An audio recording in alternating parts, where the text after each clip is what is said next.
the Honolulu Police Department's training academy in Waipahu haunted? Well, some say it is. Yeah, on this Halloween night, the department has allowed us to share another video, the unexplained paranormal experiences of a former security guard.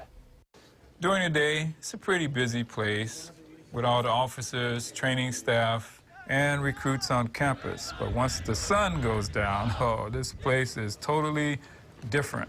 It's dark, no traffic, no pedestrians, nothing. And that's when strange things start to happen. That's why I hate coming here at night. But believe it or not, the HPD has overnight security guards to keep an eye on this place. One of them is a friend of mine named Tony. Well, one night, as he was doing his building checks, he heard a sound like wood clanking together. Now, no one was supposed to be here that night, so he went to go check it out. As he passed the K-9 building, he could hear the dogs going nuts in the kennels, running around, barking, kicking their food dishes, so he knew he wasn't the only one who could hear it. When he got near the SWAT house, the noise got louder and louder. As he looked at the building, he noticed that all the wooden shutters were opening and closing repeatedly, but there was no one standing next to the windows working the shutters.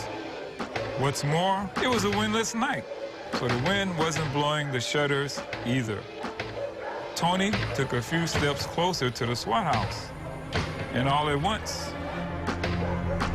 the shutters stopped moving. It was dead quiet. Even the dogs stopped barking. Tony slowly walked towards the SWAT house, peeked in through the window and said, "Hello? Anyone here?"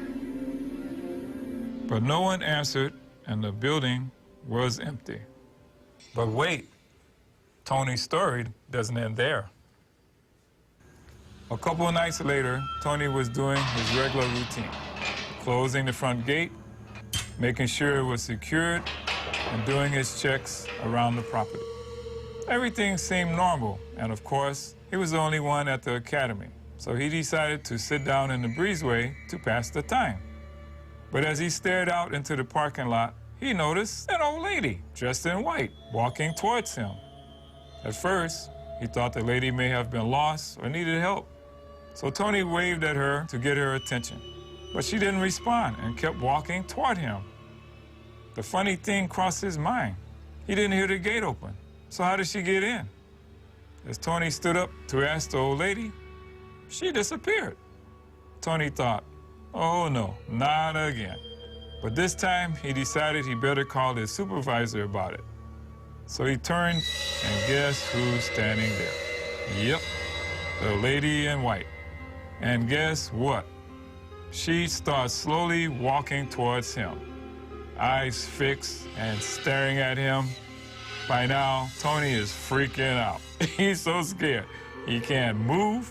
He's frozen. She's so close to him that he notices that her face looks angry. He tries to yell or scream. Nothing comes out.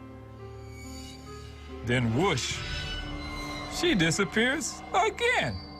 Tony let out a sigh of relief and slowly looked around. But this time, no one was there. He sat back down to gather his thoughts.